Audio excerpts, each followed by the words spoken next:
सामवेदीय तलवकार शाखा की केनोपनिषद के द्वितीय मंत्र के व्याख्यान रूप भाष्य की चर्चा हम लोग कर रहे हैं। केनेशितम पतति प्रेषितम मनः, इस प्रथम मंत्र के द्वारा ब्रह्म जिज्ञासु का जो प्रश्न हुआ ब्रह्म विषयक, उसका उत्तर श्रोत्रस्य श्रोत्रम मनसो मनोयत इत्यादि द्वितीय कंडिका से आचार्य मुख से श्रुति बता रही है। ब्रह्म विषयक प्रश्न है तो उत्तर भी ब्रह्म विषयक रहेगा। श्रोत्रस्य श्रोत्रम मनसो मनोयत इत्यादि वाक्यों से शिष्य के जिज्ञास्य ब्रह्म को आचार्य बता रहे हैं। जिज्ञास्य ब्रह्म श्रोत्र का श्रोत्र है, मन का मन है, वाक का वाक है। श्रोत्र का श्रोत्र है का अर्थ है श्रोत्र में शब्द ग्रहण सामर्थ्य का निमित्त है,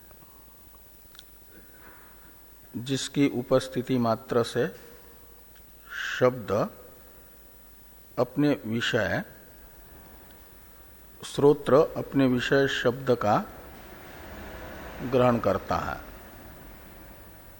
और जिसके न होने पर श्रोत्र इंद्रिय ग्रहण नहीं कर पाता शब्द का, वह श्रोत्र से श्रोत्रम इस अवांतर वाक्य का अर्थ है। और पूरे द्वितीय कंडिका के पूर्वार्ध का अर्थ है कि समस्त करण जात जिसकी सन्निधि रूप प्रेरणा से प्रेरित होकर के अपने अपने व्यापार का निर्वर्तन करते हैं, समस्त करण, वह चेतन निर्विकार ब्रह्म है। वो निर्विशेष है, निर्विकार है। उसका अपना सन्निधि, स्वरूपतः सन्निधि को छोड़ करके दूसरा कोई व्यापार विकारात्मक लौकिक प्रेरिता के तरह नहीं है, करण जात को अपने अपने व्यापार में प्रवृत्त करने के लिए।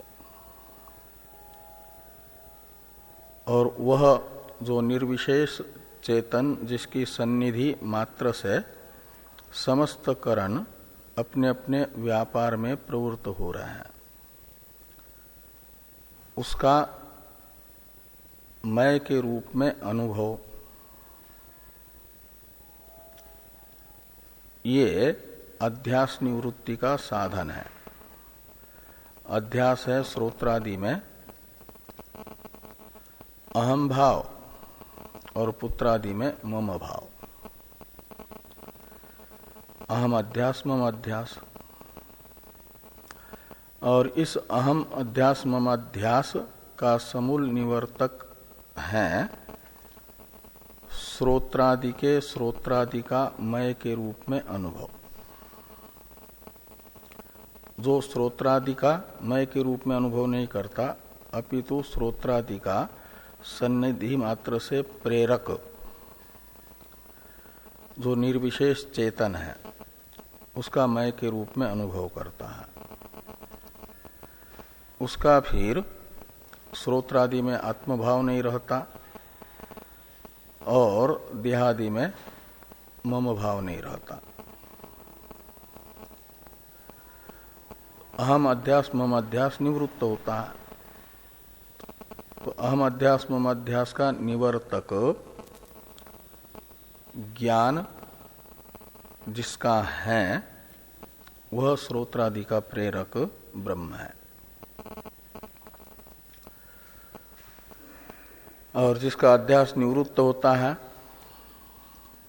वह प्रारब्ध जब तक है तब तक जीवन मुक्ति का अनुभव करता है और प्रारब्ध का भोग करके क्षय होने पर जन्मांतर का सारा निमित्त स्रोत्रादि का मय के रूप में अनुभव करने से समाप्त हो गया। यही तो ब्रह्म ज्ञान है।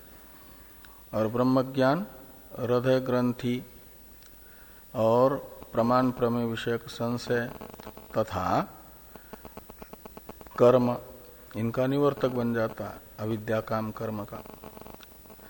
तो ये न हो यदि जन्मादि के निमित्त जो ब्रह्म साक्षात्कार से निवृत्त हुए तो नहीं होगा फिर जन्म।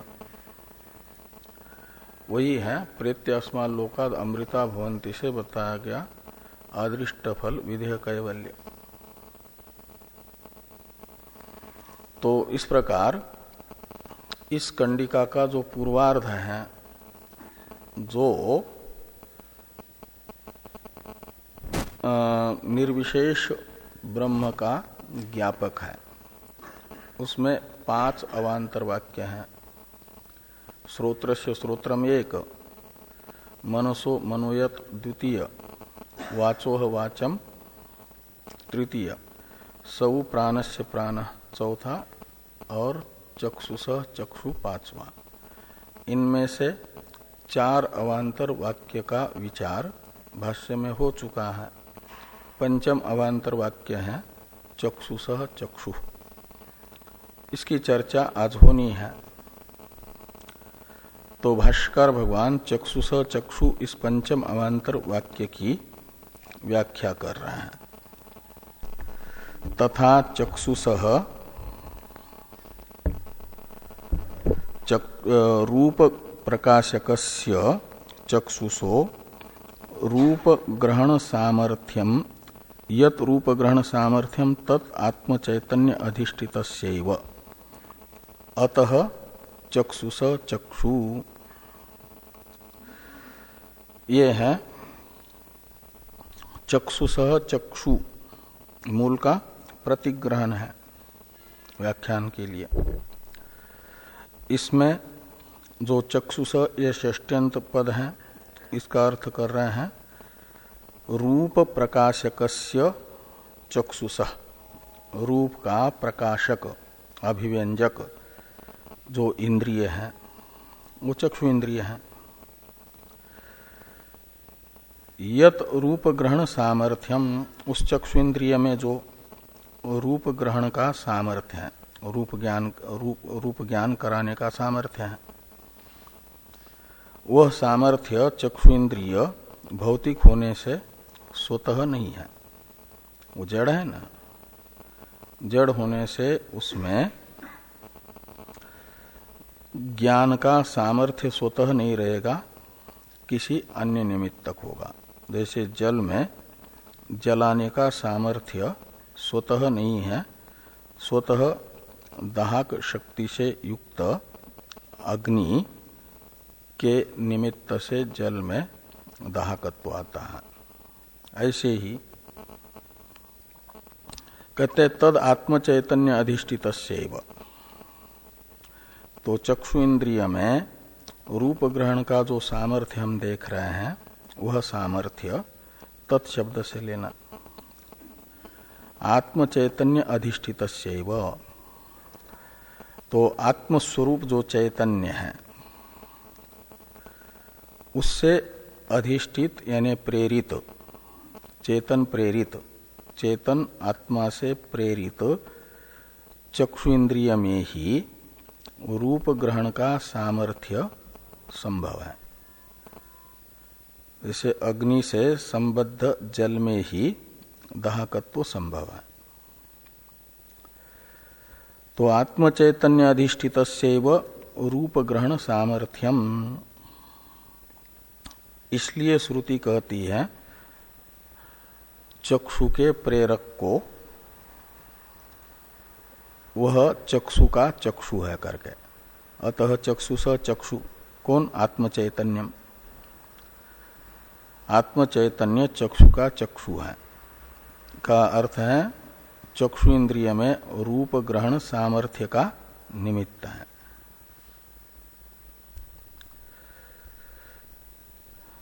और वह निमित्त बन रहा है, प्रेरक बन रहा है चक्षु इंद्रिय का,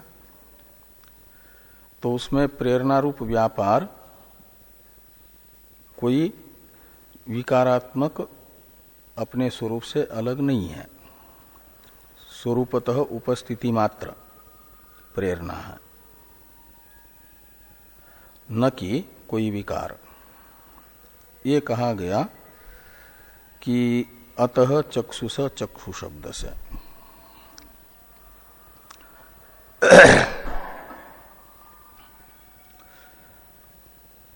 अब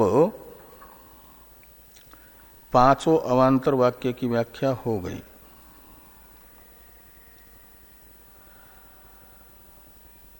ये यहाँ पर अतिमुच्च धीरा प्रेत्यास्माद लोकाद अमृता भवन्ति उत्तरार्ध प्रारंभ होने जा रहा है व्याख्या के लिए। तो उससे पहले अतिमुच्च इस पद के पहले ज्ञात्वा पद का अध्यार करने के लिए भाष्यकार भगवान कहते हैं ज्ञात्वा। और ये श्रोत्रस्य श्रोत्रम यत तत् ब्रह्म ज्ञात्वा, ऐसा अन्वय करना। मनसो मनो यत तद ब्रह्म ज्ञात्वा,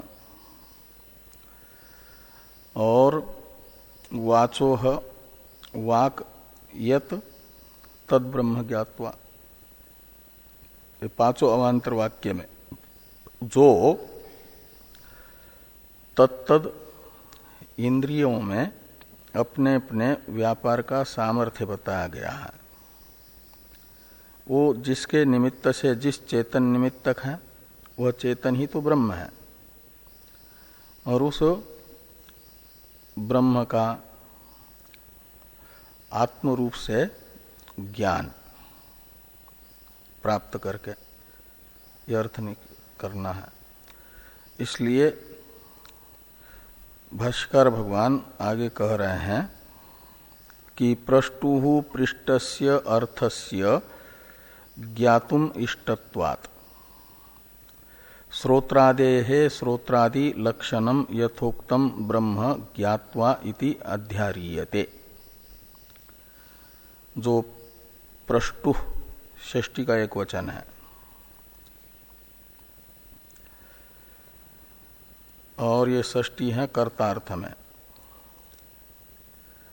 प्रष्टुः ज्ञातुम इष्टत्वात् इसके साथ अन्वय है, यानी प्रष्ट्रा ज्ञातुम इष्टत्वात्, ऐसा। तो प्रश्नकर्ता के द्वारा, प्रष्ट्री शब्द का अर्थ है प्रश्नकर्ता, उसका षष्ठी का एक वचन है प्रष्टु। प्रच्छ धातु से, पृच्छ धातु से वो प्रष्टु बनता है त्रिच प्रत्यय होने पर। और प्रष्टा को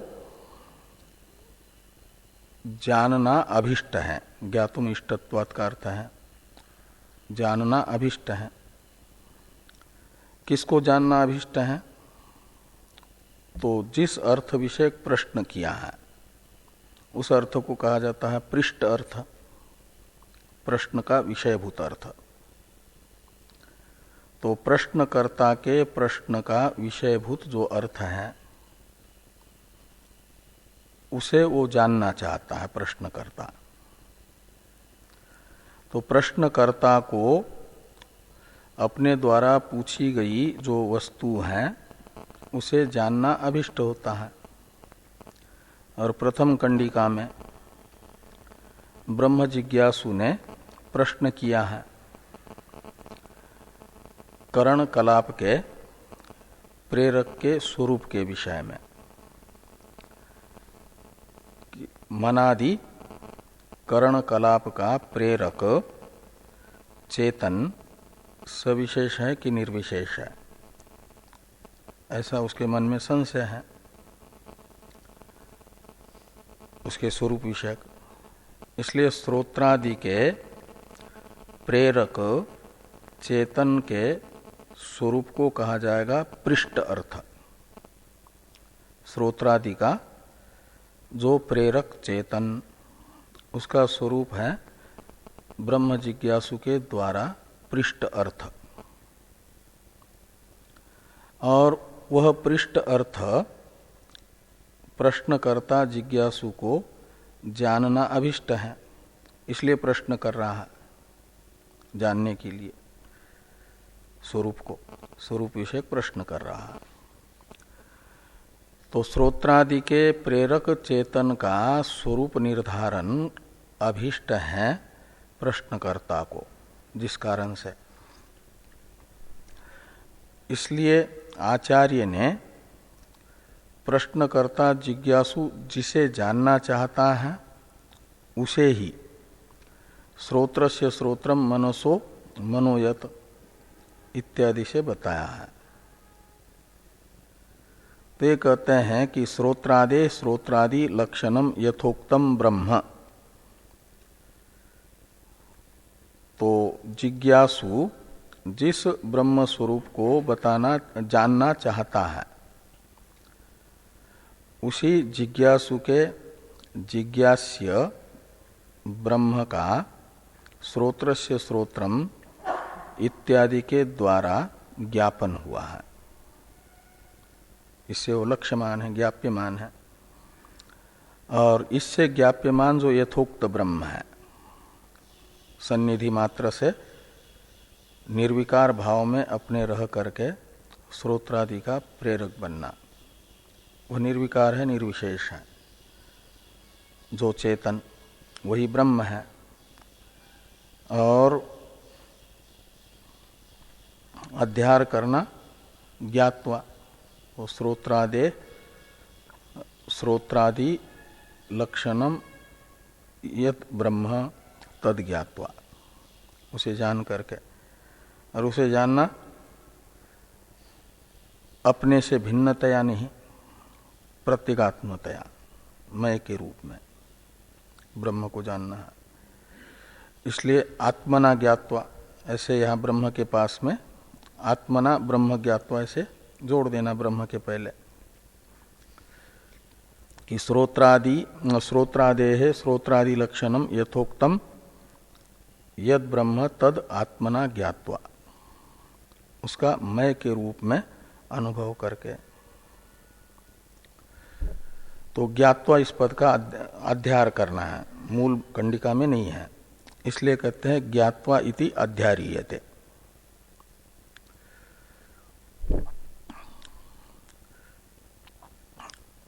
और फिर कहा कि ज्ञात्वा इस पद का अध्यार करने में पहले एक हेतु बताया, प्रष्टु पृष्ठस्य अर्थस्य ज्ञातुम इष्टत्वात्। ये हेतु ज्ञात्वा पद के अध्यार में ही बताया गया है, पंचमेंत है ना। ज्ञात्वा पद का अध्यार क्यों करना है जब श्रुति में नहीं है? इसका अर्थ है अपना जो पूर्वाग्रह ग्रसित सिद्धांत है उसे स्थापित करने के लिए जबरदस्ती श्रुति को अभिष्ट नहीं है जो पद, उसका अध्यार करा रहे भाष्यकार भगवान। ऐसा कोई आक्षेप कर सकता है ना? इसके लिए हेतु बताना पड़ेगा। इसलिए दो हेतु बताए जा रहे हैं। उनमें से एक हेतु बताया प्रष्टुः पृष्ठस्य अर्थस्य ज्ञातुम इष्टत्वात्। ये पंचमेंत पूरा यहाँ तक का एक हेतु है कि प्रश्नकर्ता जिज्ञासु को अपने द्वारा पूछी जाने वाली जो वस्तु है उसे जानना अभिष्ट है, वो जानने के लिए पूछ रहा है। इसलिए ज्ञान का वाचक शब्द का अध्ययन करना पड़ेगा ज्ञात्वा से। इसी अभिप्राय से टीकाकार ने अवतरण लिखा है प्रष्टु पृष्ठस्य अर्थस्य, इसका वो देखिए अवतरण टीका में। ज्ञात्वा इति पद अध्यारे कारणम आह प्रष्टु पृष्ठस्य अर्थस्य इति। तो यहाँ उत्तरार्ध के प्रारंभ में अतिमुच्च के पहले ज्ञात्वा पद का अध्यार करने में हेतु भाष्कर भगवान बता रहे हैं प्रष्टुः पृष्ठस्य अर्थस्य ज्ञातुम इष्टत्वात्। इससे एक हेतु वो हुआ कि प्रश्नकर्ता प्रश्न जिस वस्तु विषय कर रहा है उसे वो जानना चाहता है, इसलिए ज्ञान के वाचक ज्ञात्वा पद का अध्यार करना है, एक हेतु हुआ। दूसरा एक हेतु बताया जा रहा है अमृता भवन्ति इति फलश्रुतेश्च। च शब्द है, पहले जो हेतु बताया ज्ञात्वा पद का अध्यार करने में, उसका समुच्चायक। एक तो वो पहला हेतु और ये दूसरा हेतु है कि अमृता भवन्ति ये फलश्रुति है अंत में इसी कंडिका के। अमृता भवन्ति का अर्थ है मुक्त होते हैं, और मुक्ति मैत्रेयी ब्राह्मण में याज्ञवल्क्य जी ने मैत्रेयी को समझाते हुए बताया अन्य साधनों से नहीं होती, आत्मज्ञान से ही होती है। मैत्रेयी चाहती है अमृत तत्व को प्राप्त करना, और कहा कि आप अमृत तत्व का साधन जानते, वो मुझे बता करके फिर सन्यासी बनने के लिए जाइए। तो याज्ञवल्क्य जी ने आत्मावारे द्रष्टव्य इस वाक्य से अमृतत्व प्राप्ति के साधन के रूप में आत्मदर्शन को बताया है। अमृतत्व कामेन आत्मा द्रष्टव्य, ये उसका अर्थ है। जो अमृतत्व को प्राप्त करना चाहता है अर्थात मुक्त होना चाहता है, उसे अपने अभिष्ट मुक्ति को पाने का एक ही उपाय है आत्मदर्शन, इसलिए आत्मावारे द्रष्टव्य। ऐसे यहां पर आत्मदर्शन का जो फल है उस फल को बताया जा रहा है श्रोत्रादि के श्रोत्रादि की चर्चा करने के बाद। इसका अर्थ है श्रोत्रादि का श्रोत्रादि वही आत्मा है जिसके ज्ञान से मुक्ति होती है, और वह आत्मज्ञान का फल जो होता है वह फल यहाँ पर बताया जा रहा है। इसलिए श्रोत्रादि का श्रोत्रादि है आत्मा, और उसके ज्ञान के वाचक पद का अध्यार जरूरी है। मुक्ति बिना आत्मज्ञान के नहीं होती, तो इसलिए ज्ञात्वा पद का अध्यार किया जा रहा है। ये कहा जा रहा है कि अमृता भवन्ति इति फलश्रुतेश्च।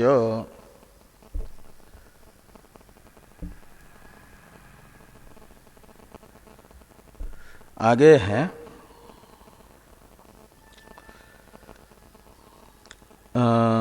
ज्ञानात् ही अमृतत्वं प्राप्यते, ये स्पष्ट किया जा रहा है। जब अमृता भवन्ति यह फलवचन है, अमृतत्व की प्राप्ति बता रहा है, तो अमृतत्व की प्राप्ति तो ज्ञान से ही संभव है, अन्य किसी साधन से नहीं। इसलिए ज्ञानाद् ही अमृतत्वं प्राप्यते, तो जिस कारण से ज्ञान से ही अमृतत्व की प्राप्ति होती है, यहाँ ज्ञान के फल का वाचक वाक्य आया अमृता भवन्ति है। इससे भी निकलता है कि ज्ञात्वा पद का अध्यार जरूरी है। ये कह रहे हैं।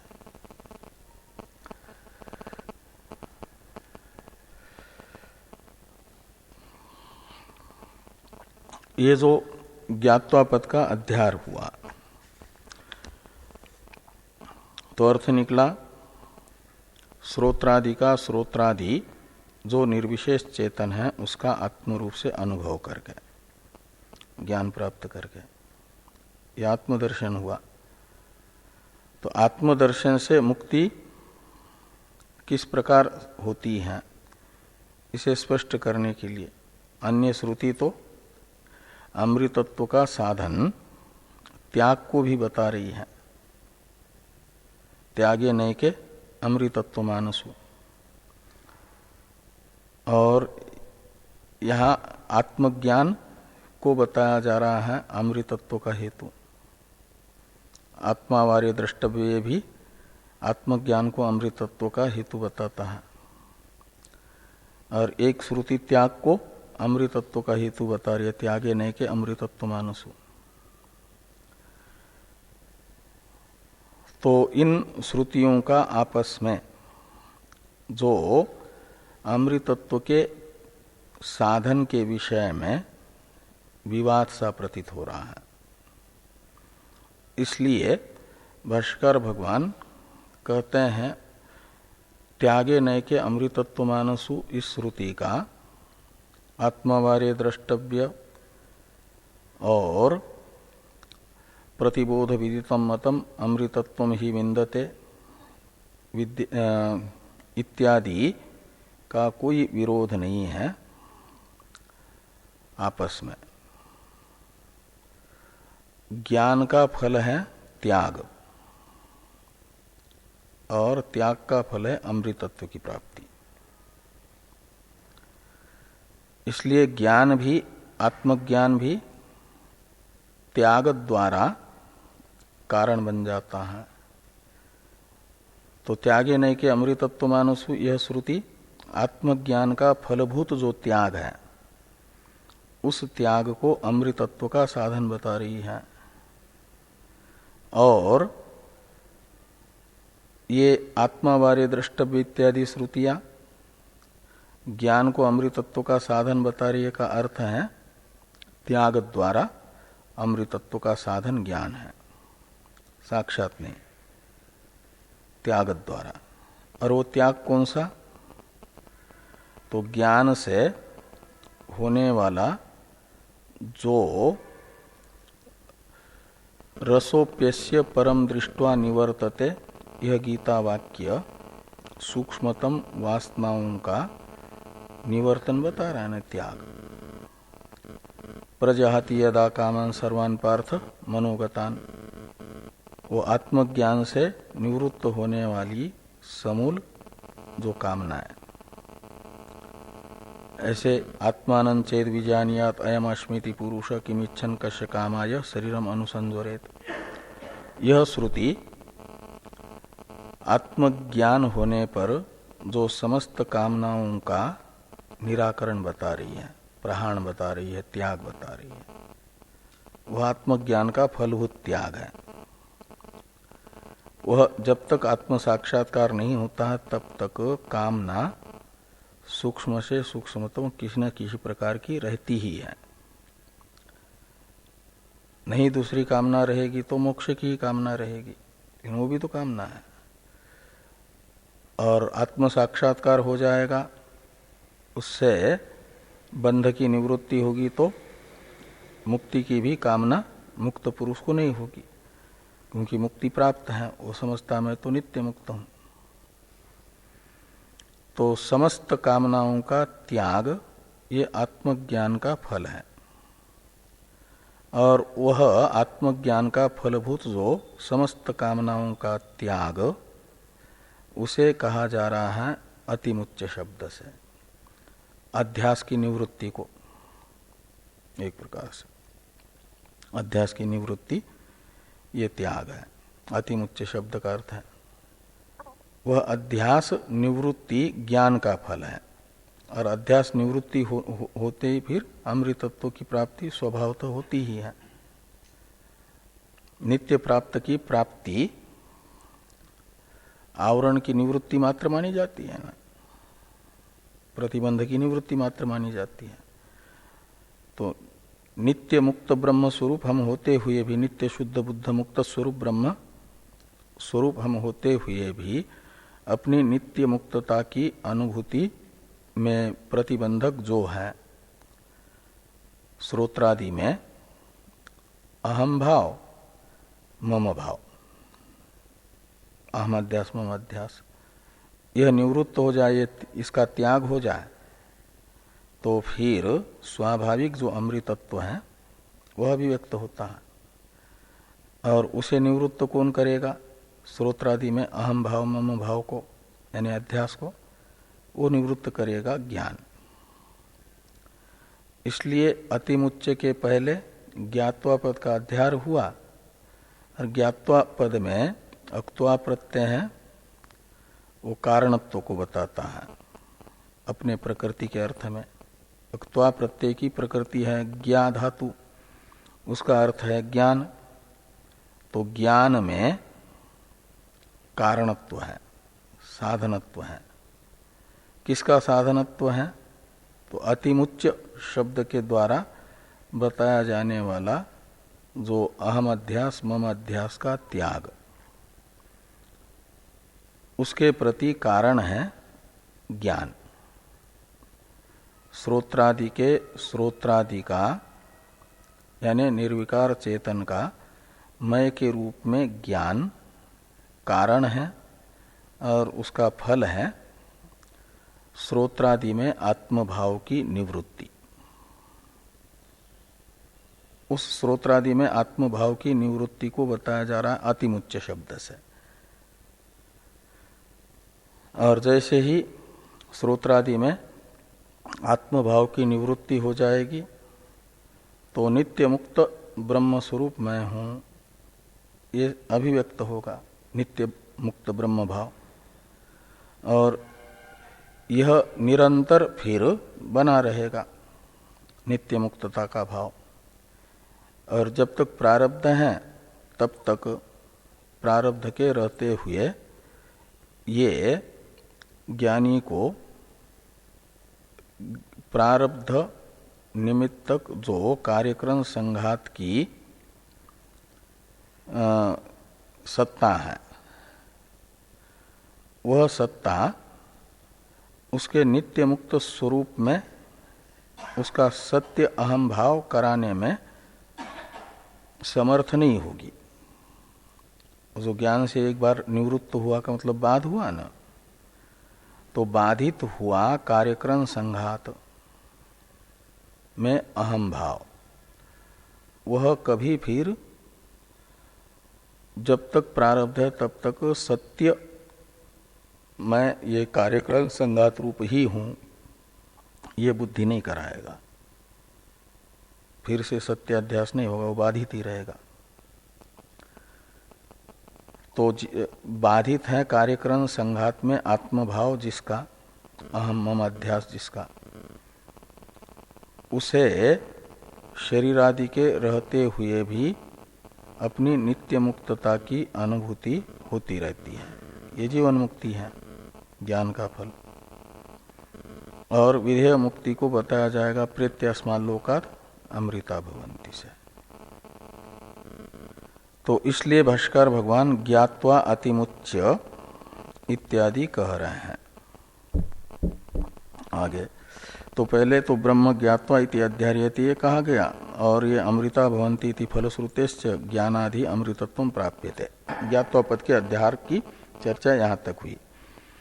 आगे ज्ञान का फल अध्यास की निवृत्ति है, उसे बताने के लिए मूल श्रुति में द्वितीय कंडिका के पूर्वार्ध के उत्तरार्ध के प्रारंभ में अतिमुच्च पद का प्रयोग है। वो ज्ञान के फल को बताता है। शरीर आदि में अहम भाव मम भाव की निवृत्ति यानी अध्यास की निवृत्ति को बताता है। ये कहते हैं कि ज्ञात्वा अतिमुच्य इति सामर्थ्यात श्रोत्रादि करण कलापम उज्झित्वा। तो ज्ञात्वा पद का अध्यार करके ज्ञात्वा अतिमुच्य ऐसा प्रयोग करना पड़ेगा। तो इसमें ज्ञान और अतिमोचन शब्द का अर्थभूत जो त्याग, इन दोनों में हो जाएगा साध्य साधन भाव, कार्य कारण भाव। उसमें ज्ञान है कारण और अतिमोचन शब्द का अर्थभूत त्याग है कार्य फल। तो किसका त्याग? अतिमोचन। तो ज्ञान होने से पहले जिसका मैं के रूप में और मेरे के रूप में ग्रहण किया हुआ है, जिसको पकड़ रखा है मैं के रूप में, उसमें अपनी अहंता का ममता का त्याग, ये अतिमुच्च शब्द का अर्थ निकलेगा। इसलिए श्रोत्रादि करण कलापम उज्जित्वा, यानी श्रोत्रादि जो संघात है, समूह है, करण समूह, उसमें जो अहंता ममता स्पदत्व है, वो अहंता ममता स्पदत्व का त्याग, उसे मैं समझना, मेरा समझना, इसका त्याग, ये अतिमुच्च शब्द का अर्थ है। ये होता किससे है? तो कहते ज्ञान से। इसलिए कहा कि सामर्थ्यात् श्रोत्रादि करण कलापम उज्जित्वा। इसमें सामर्थ्यात् के विषय में टीकाकार लिखते हैं सामर्थ्यात् इति, ये प्रतिग्रहण करके टीका में, श्रोत्रादि आत्मभाव त्यागम अंतरेण अमृतत्व असंभवात् ज्ञान बलात् श्रोत्राद्यात्म भावम त्यक्त्वा अमृता भवन्ति इति संबंध, ऐसा अन्वय करना। तो ये कहते हैं जब तक श्रोत्रादि में आत्मभाव का त्याग नहीं होता, श्रोत्रादि में आत्मभाव का अर्थ है अहंता, भाव शब्द का अर्थ है तल प्रत्यय करेंगे तो निकलेगा, आत्मभाव का अर्थ है अहंता, यानी अहमाध्यास, और ये उपलक्षण है ममाध्यास का भी। तो श्रोत्रादि में अहमाध्यास और श्रोत्रादि संबंधियों में ममाध्यास का परित्याग किए बिना अमृतत्व की प्राप्ति नहीं होती। जिसका श्रोत्रादि में अहमाध्यास ममाध्यास है, तो श्रोत्रादि तो जन्म मरणशील है, इनका तो जन्म होता है, मरण होता है। एक शरीर को, स्थूल शरीर को छोड़ते हैं, दूसरे शरीर में जाते हैं। ये श्रोत्रादि पूरा सूक्ष्म शरीर ही जाता है ना। तो ये पूर्व शरीर को हमेशा के लिए छोड़ना ही तो मृत्यु है, और दूसरे शरीर को कुछ समय के लिए ग्रहण करना यही जन्म है। तो ये जन्म मरण तो इनका स्वभाव है, और इस जन्म मरण रूप बंधन जिनका स्वभाव है, ऐसे श्रोत्रादि कलाप को जब तक मैं समझेगा भ्रांति से जीव, तब तक उसे नहीं मुक्ति मिल पाती जन्म मरण से। वो मुक्त नहीं हो सकता, अमृत तत्व को प्राप्त नहीं कर सकता। भ्रांति से ही जन्म मरणशील श्रोत्रादि में आत्मभाव करके उनके जन्म मरणादि को अपने में आरोपित किया है ना, यही बंधन है। और वो आरोपित बंधन धर्मी अध्यास पूर्वक धर्माध्यास होता है। तो धर्मी है श्रोत्रादि, उनका धर्म है जन्म मरणादि। तो ये धर्मी अध्यास रहेगा तो धर्म जो जन्म मरणादि है वह स्वतः अज अमर जो चेतन आत्मा है साक्षी, उसमें आरोपित रहेंगे ही। इसके लिए जरूरी है धर्मी अध्यास की निवृत्ति। तो धर्मी अध्यास की निवृत्ति हो जाएगी तो धर्माध्यास जो बंधन है जन्म मरणादि, उसकी भी निवृत्ति हो जाएगी। इस अभिप्राय से कहा कि श्रोत्रादि में आत्मभाव का परित्याग किए बिना अमृतत्व की प्राप्ति नहीं हो सकती, अमृतत्व असंभव है।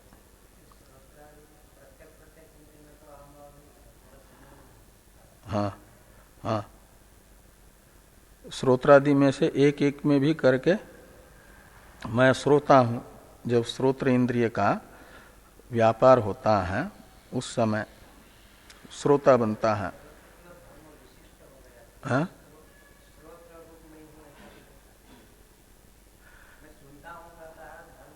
हाँ नहीं, यानी श्रोत्रादि के जो व्यापार हैं उन व्यापारों से विशिष्ट अनुभव करता है व्यापारी श्रोत्रादि में ये करके। इसलिए श्रुति ने कहा पश्चन चक्षु बृहदारण्यक में, श्रीन्वन श्रोता। तो पूरे में करता हुआ जब एक एक का व्यापार होता है तो उन एक एक का व्यापार भी अपने में आरोपित कर रहा है, का अर्थ है व्यापारी जो एक एक करण है उसमें भी आत्मभाव कर रहा है। पूरे में आत्मभाव है तो उसमें एक एक में भी आत्मभाव है। एक में आत्मभाव करने से बन जाता है श्रोता, मनता, दृष्टा, स्पृष्टा इत्यादि।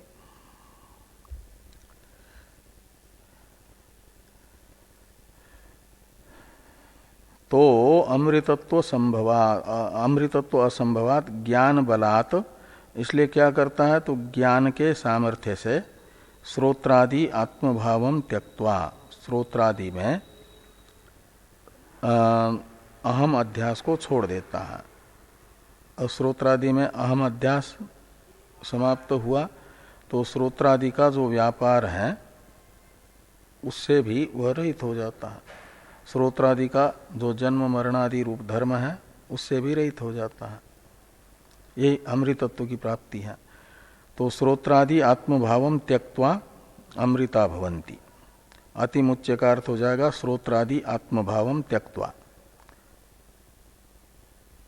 और ज्ञात्वा अतिमुच्य का अर्थ निकला श्रोत्रादि के श्रोत्रादि रूप निर्विकार निर्विशेष चेतन का मय के रूप में अनुभव करके श्रोत्रादि में आत्मभाव रूप अध्यास को निवृत्त करता है, इसे छोड़ देता है, अध्यास का त्याग होता है। और श्रोत्रादि में आत्मभाव निवृत्त हुआ तो मुक्ति।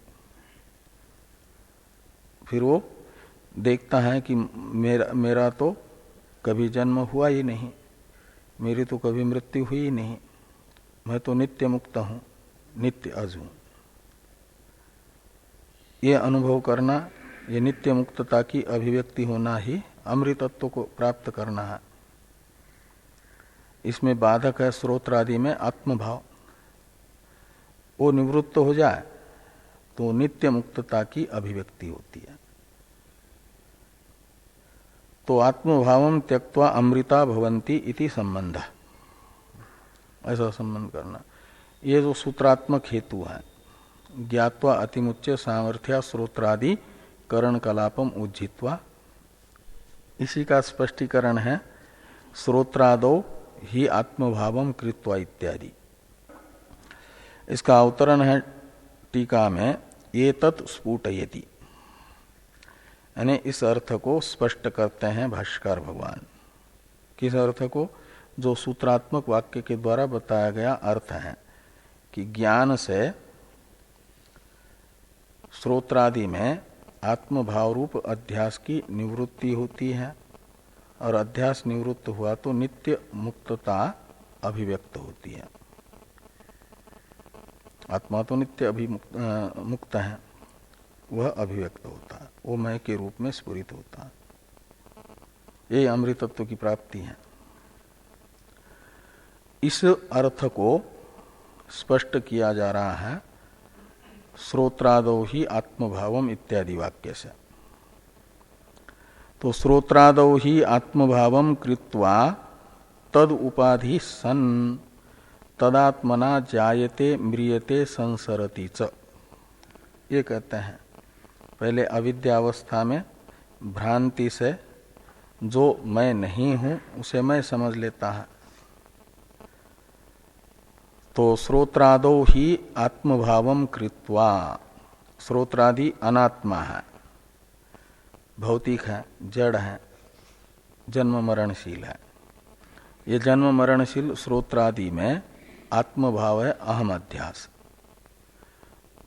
और अहम अध्यास हुआ तो फिर तद उपाधि सन, उसी को मैं के रूप में पकड़ने वाला माना जाता है श्रोत्रादि उपाधि वाला, सोपाधिक हो गया। तदात्मना जायते म्रियते संसरति च, तो फिर जब तक श्रोत्रादि में आत्मभाव रहता है, अहंता रहती है, तब तक वह जन्म भी लेता है, मरता भी है, नए नए शरीर धारण करता है, पूर्व पूर्व शरीरों को छोड़ता है। यही जन्म मरण है, यही संसार है। तो जायते म्रियते संसरति च, ये कब तक होगा? ये भ्रांति जब तक रहेगी आत्मा को, अनात्मा कार्यकरण संघाती मैं हूं, ये निश्चय जब तक उसका रहेगा तब तक वह स्वतः अज अमर होता हुआ भी जन्म मरण की अनुभूति करेगा, संसारी बना रहेगा। संसरत यानी बद्ध है, बंधन की अनुभूति करेगा। इसलिए अतः श्रोत्रादेहे श्रोत्रादि लक्षणम ब्रह्म आत्मा इति विदित्वा, ये पूर्वार्ध का अर्थ कर दिया ज्ञात्वा पद का अध्याय करके, ज्ञात्वा का अर्थ विदित्वा कर रहा है। तो इसलिए जन्म मरणादि संसार का हेतुभूत जो अध्यास है, उस अध्यास का निवर्तक ज्ञान प्राप्त करके अध्यास को निवृत्त करेगा तो नित्य मुक्तता अभिव्यक्त होगी। इसलिए कहते अतः श्रोत्रादेहे श्रोत्रादि लक्षणम ब्रह्म, श्रोत्रादि के श्रोत्रादि रूप जो ब्रह्म है। श्रोत्रादे श्रोत्रादि लक्षणम का अर्थ है श्रोत्र से श्रोत्रम इत्यादि वाक्य से परिलक्षित जो ब्रह्म है, उपलक्षित जो ब्रह्म है, निर्विशेष चेतन, उसे आत्मा इति ज्ञात्वा, ये मैं हूं ऐसा जान करके, श्रोत्रादि मैं नहीं हूं, लेकिन अपनी स्वरूपतः उपस्थिति मात्र से श्रोत्रादि को रूप शब्दादि ग्रहण में प्रवृत्त करने वाला चेतन मैं हूं, ऐसा जान करके, अनुभव करके, इति विदित्वा, वो ब्रह्म आत्मा इति विदित्वा का अर्थ निकलेगा। तो इससे फिर क्या होगा? जो श्रोत्रादि के प्रेरक निर्विशेष चेतन को मैं के रूप में अनुभव कर रहा है, वह श्रोत्रादि का, प्रेर्य श्रोत्रादि का मैं के रूप में अनुभव उसे नहीं होगा।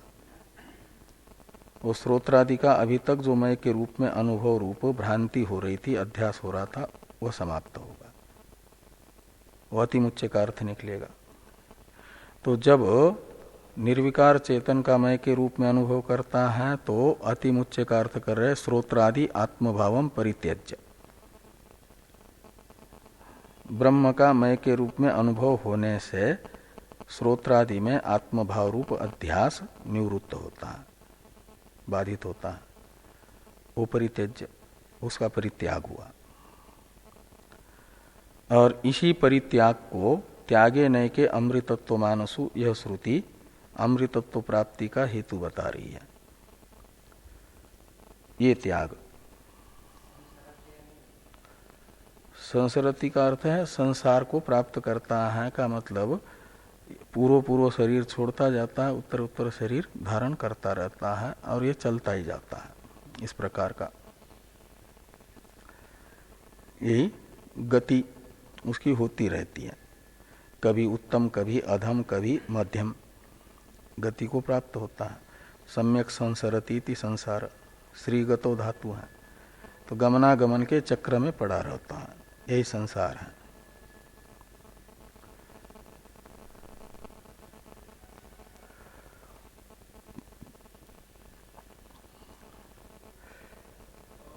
तो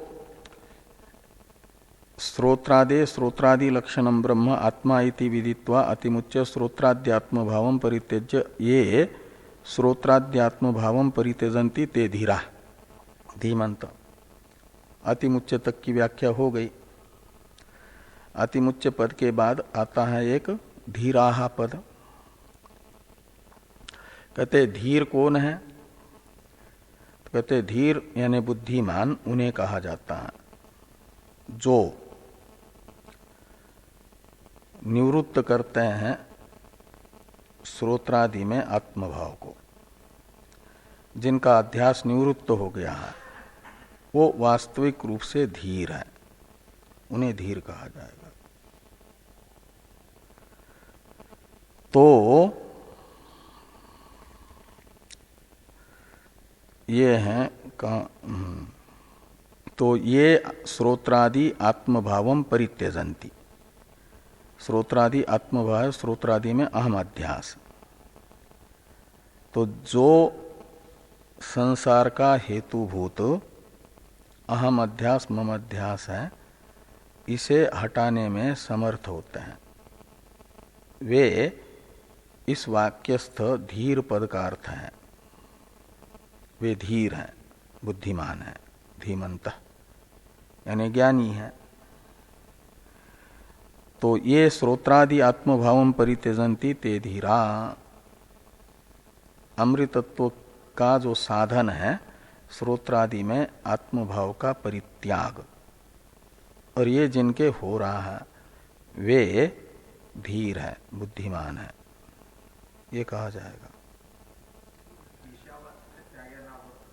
हाँ हाँ, वो भी त्याग से आत्मबुद्धि की रक्षा करने के लिए कहा गया। तो परित्यजन्ति ते धीरा धीमंत, तो ये कह रहे हैं कि नहीं विशिष्ट धीमत्वमंतरेण श्रोत्रादि आत्मभाव शक्य परित्यक्तुम। कहते जब तक विशिष्ट बुद्धि नहीं होगी, निर्दोष बुद्धि नहीं होगी, सारे दोषों से रहित बुद्धि नहीं होगी, विशिष्ट बुद्धि है पूर्ण शुद्ध बुद्धि, तब तक श्रोत्रादि में आत्मभाव का परित्याग असंभव है। तो विशिष्ट धीमत्वम अंतरेण, विशिष्ट धीमत्व का अर्थ है वही विशिष्ट बुद्धि, और विशिष्ट बुद्धि के बिना श्रोत्रादि में आत्मभाव का परित्याग करना संभव नहीं है। तभी संभव है अहम श्रोत्रादि में अहम अध्यास की निवृत्ति, जब पूर्ण शुद्ध बुद्धि प्राप्त हो जाए। वो पूर्ण शुद्ध बुद्धि होती है अहम ब्रह्मास्मि, ये अंतिम परिणाम जिस बुद्धि में हुआ, उसमें फिर ज्ञान निवर्ते दोष भी नहीं रहते हैं ना। रसोप्यस्य परम दृष्ट्वा निवर्तेते से बताई गई जो सूक्ष्मतम वासना है वो भी निवृत्त होती है, वो भी चली गई। इस प्रकार ये धीराः इस पद की व्याख्या हुई। अब है प्रेत्य अस्मात् लोकात् अमृता भवन्ति, इसकी व्याख्या प्रारंभ होती है अंतिम अवान्तर वाक्य की। इस पर चर्चा हम लोग कल करते हैं।